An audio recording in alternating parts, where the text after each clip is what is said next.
विदेशों के अंदर कई ग्रुप जाकर फिल्म देख के आ रहे हैं। कोटा राजस्थान में आप अपने ग्रुप के साथ फिल्म देखने नहीं जा सकते। केवल एक फिल्म यानी कश्मीर फाइल की वजह से धारा 144 लगा दी गई है कोटा जैसे बड़े शहर में। अगर आपके मन में थोड़ा सा भी संशय है तो कोटा राजस्थान इंडिया के अंदर है, पाकिस्तान में नहीं है। और फिल्म को देखने के लिए आप किसी भी प्रकार की क्राउड गैदरिंग यहां पर नहीं कर सकते। इसका क्या कारण है? राजस्थान में मीडिया बेचारी दबी हुई है, इसीलिए कई सारे तथ्य हम आपके सामने लेकर आने वाले हैं। पहली चीज देखिए, पहली बात यह बोली जाती है कि कोटा जिला सांप्रदायिक दृष्टि से अति संवेदनशील है, इसीलिए आप फिल्म नहीं देख सकते जो कि सेंसर से पास हुई है ग्रुप में जाके। कितना संवेदनशील है उसका अंदाजा आपको इस खबर से लग जाएगा कि जो बैंड ऑर्गेनाइजेशन है कई जगह में, उसको कोटा के अंदर अपनी रैली करने की परमिशन कुछ ही दिन पहले दी गई है कांग्रेस सरकार द्वारा। 17 फरवरी को कांग्रेस सरकार एक बहुत ही कंट्रोवर्शियल ऑर्गेनाइजेशन यानी कि पीएफआई को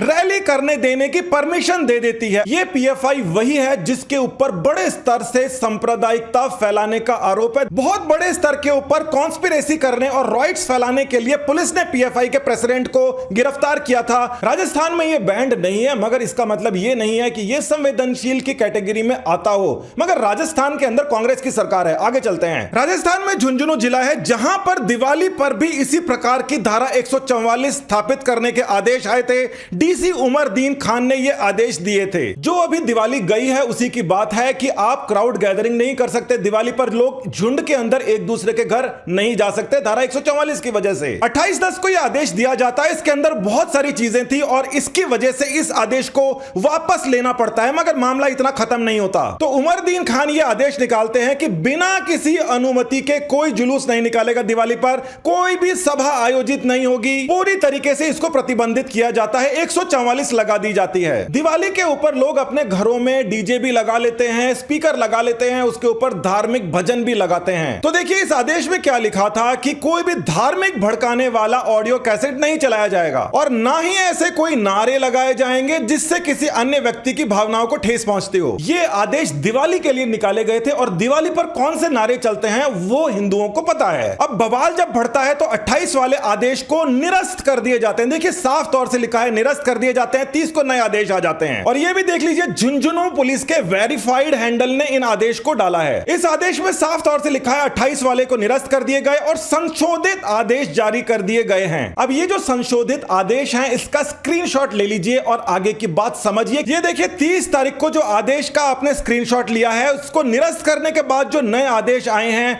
उसके अंदर कहीं पर भी नारे का या ऑडियो का जिक्र नहीं है, मगर पुलिस ये कहती है कि आप नारे ऑडियो के ऊपर प्रतिबंध लगाया मानिए। कांग्रेस सरकार के अंदर एडमिनिस्ट्रेशन इसी तरीके से काम करता है। पहले तुष्टीकरण के लिए एक आदेश निकाल दो, उसके बाद में विरोध होने पर निरस्त कर दो, मगर फिर भी अपनी पुलिस के द्वारा उनको एनफोर्स करवाओ। कश्मीर फाइल्स फिल्म को जो कि सेंसर से अप्रूव्ड है उसके बारे में अशोक गहलोत कहते हैं 17 मार्च को ट्वीट करते हैं कि इस फिल्म के नाम पर माहौल बिगड़ रहा है जो कि किसी भी प्रकार से देश हित के अंदर नहीं है। और 17 तारीख के बाद में 21 तारीख को ये आदेश आ जाते हैं। इन आदेश के अंदर भी तकरीबन वही बात है जो दिवाली वाले आदेश के अंदर थी। सबसे पहली बात तो आप ग्रुप के अंदर इस मूवी को देखने नहीं जा सकते। ज्यादा से ज्यादा 4 लोग जाओ, 4 से ज्यादा अगर 5 जाओगे तो आपने कानून तोड़ा है। उसके अलावा यहां पर भी बोला गया है कि आप उत्तेजनात्मक नारे नहीं लगाएंगे जैसा कि दिवाली वाले आदेश में था, और ना ही डीजे और लाउड स्पीकर के माध्यम से सांप्रदायिक सद्भाव को बिगाड़ने वाला गाना बजाएंगे। बहुत बड़ा धाम है सालासर धाम जहां पर अलग अलग जगह से लाखों भक्त आते हैं।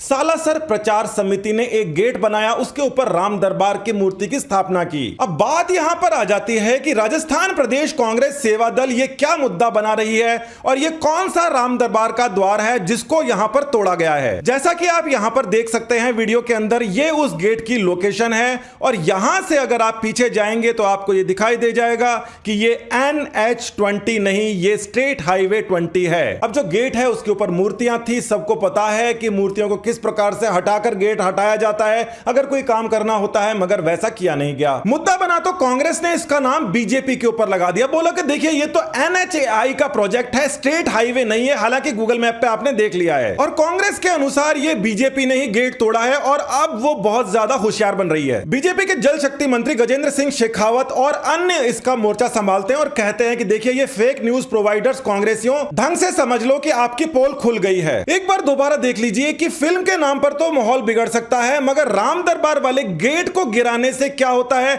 इसके बारे में इन्होंने ट्वीट नहीं किया है। 2005 के अंदर ये जो गेट है ये बनाया जाता है और उसके बाद में क्या होता है 2019 तक ये NH-65 का हिस्सा होता है, मगर 2019 में इसको स्टेट को दे दिया जाता है, स्टेट हाईवे का हिस्सा बन जाता है और 2019 के अंदर ही कांग्रेस की सरकार राजस्थान में आती है। और अब क्या होता है कि 15 मार्च 2022 को इस गेट को गिरा दिया जाता है जिसमें राम दरबार की मूर्तियां पहले से लगी थी। कांग्रेस की तरफ से पहली दलील आई कि यह काम तो बीजेपी ने ही किया है और दूसरी दलील यह आती है कि बीजेपी के शासनकाल के अंदर भी कई सारे मंदिरों को हटाया गया था। बिल्कुल सही बात है, मगर उसके अंदर एक पेंच है। जब भी किसी इंफ्रास्ट्रक्चर का डेवलपमेंट करा जाना होता है, जैसे कि ये बात कर रहे हैं राजस्थान में जब मेट्रो बन रही थी तो कई सारे मंदिरों को विस्थापित किया गया था। विस्थापित करने से पहले क्या होता है कि रिलीजियस आइटम्स जैसे कोई मूर्ति है या वहां पर मान लीजिए किसी की मजार कब्र वगैरह है तो उसको वहां से हटाया जाता है और हटाने के बाद में ही वहां पर डेमोलिशन वाली प्रक्रिया शुरू होती है। सऊदी अरेबिया के अंदर भी कई बार मस्जिद मजार कब्र वगैरह हटाई जाती हैं, मगर उसका प्रोटोकॉल होता है, हर जगह होता है, मगर यह प्रोटोकॉल नहीं है, यह सिर्फ झूठ का पुलिंदा है। राजस्थान के चीफ मिनिस्टर जनाब अशोक गहलोत साहब से यह निवेदन है कि बुलडोजर अगर चलाना है तो अपराधियों पर चलाएं जैसे योगी चलाते हैं